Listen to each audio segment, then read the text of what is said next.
In March of 2018 before Christ, the Second Punic War began between Rome and Carthage. Carthaginian commander Hannibal chose the tactics of active action, seizing the initiative. Already in April, he and his army came from the central provinces of Iberia, and in November of the same year, passing the Alps, reached northern Italy. In mid-November, at the confluence of the rivers Pad and Titsan, Hannibal smashed the Roman legions of Consul Publius Cornelius Scipione Sr. A month later, the Carthaginian army defeated another Roman army of another consul, Tiberius Sempronius Long, this time at the banks of the river Trebia. Having wintered in northern Italy, Hannibal moved south.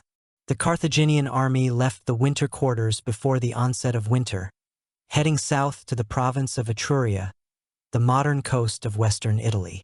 Hannibal again surprised and outsmarted everyone by taking the longest and most difficult route from the Padus River. For Rome, the appearance of the enemy in Middle Italy was unpleasant and frightening surprise. Legions of Consul Gaius Flaminius sent to intercept. He tried to block the road Carthaginians, but Hannibal bypassed him in the surrounding swamps. Deceived Consul decided to follow Hannibal to hit him in the rear. However, legates and tribunes Flaminius advised before joining the legions of Gnaeus Servilius, which was near Ariminus, for joint action. Consul did not listen and continued to pursue the enemy, ravaging the villages between Cortona and Lake Trasimeno. Hannibal, in time to detect the chase and decided to deal with the enemy quickly so as not to be between two fires. A little time passed, and the Carthaginian commander arranged a first-class ambush for the legions of Gaius Flaminius, who would move along the narrow winding road between the northeastern shore of Lake Trasimeno and the ridge of hills opposite it. At nightfall, the Carthaginian army left camp and surreptitiously began to take up initial ambush positions along the narrowest section of the road. At dawn, the Roman legions left the camp, which was located about 6 kilometers from the forward posts of the Carthaginians, lined up in a marching column and began marching along the road. The urgent need to start the road so early, without proper reconnaissance in Gaius Flaminius, was not. Nevertheless, the consul confidently led all his available forces directly into the trap prepared for him. The place of battle was kind of unique, a narrow defile, bounded by the shore of the lake and the hills covered with dense forest. At a particularly convenient bend in the road, Hannibal positioned a detachment of his warriors. These troops were to meet the enemy and fight in a narrow gorge, where the superiority of the Romans in numbers could not help them defeat this detachment. The rest of the force Hannibal skillfully concealed among the hills on the right and left of the road.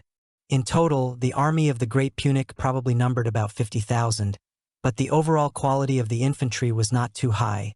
The Celts were brave, but undisciplined and not too motivated warriors. Flaminius himself seemed to have fled into Hannibal's trap. His army continued quietly along the road along Lake Trasimeno. How can we explain this frivolity of the consul? The fact that, although the Romans and neglected intelligence, with the basics of strategy and operational art they were familiar with perfectly. As soon as the information about the invasion of Hannibal reached the consuls, their armies had to join, and the Second Consular Army was already on the same road. You can imagine how Gaius Flaminius dreamed of catching in the clutches of a daring Punian and crush him with all the power of the two consular armies.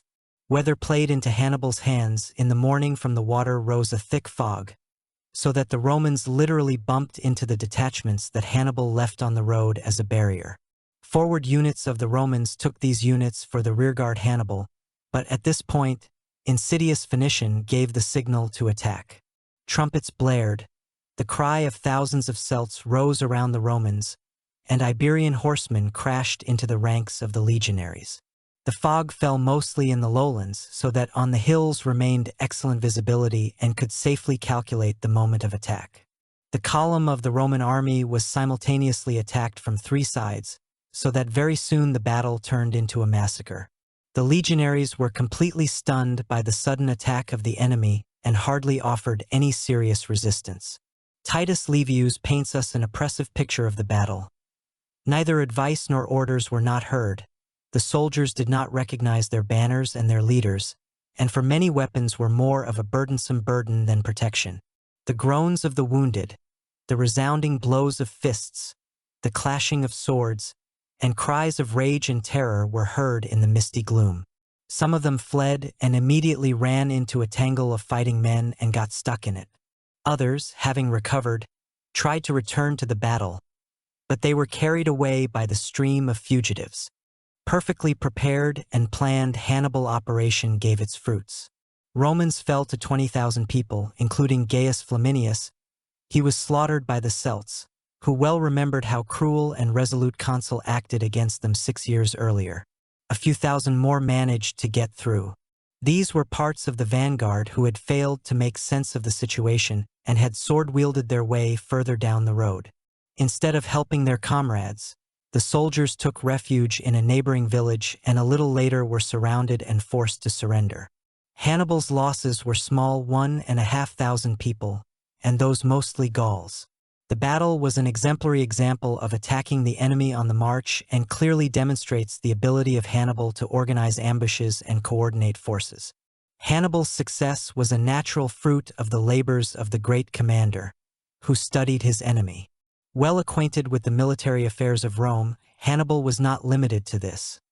He conducted not only reconnaissance of the area, but also carefully collected all possible information about the commander of the Romans. Subtly playing on the psychology of Flaminius, Hannibal was able to fully utilize the seized initiative, after which the defeat of the consular army was only a matter of technique. The defeat of the legions at the shores of Lake Trasimeno was the most crushing defeat that ever had to endure Rome in all its previous history. However, it would not be long before the Eternal City would experience another, the most terrible military disaster, which would come to be known as Cannes.